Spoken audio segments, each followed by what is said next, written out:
السلام عليكم مشاهدينا الكرام، أهلا بكم.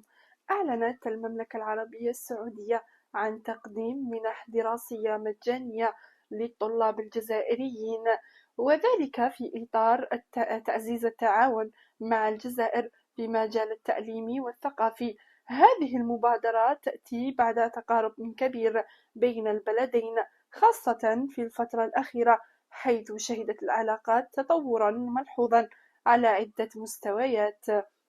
المنح الدراسية تمثل فرصة ذهبية للشباب الجزائري من أجل متابعة دراستهم في جامعات سعودية مرموقة واكتساب خبرات علمية وثقافية جديدة.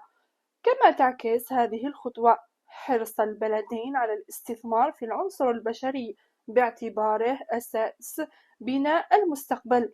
فهل تكون هذه فرصتك الحقيقية لكي تصل للمستوى المرغوب والذي تريده؟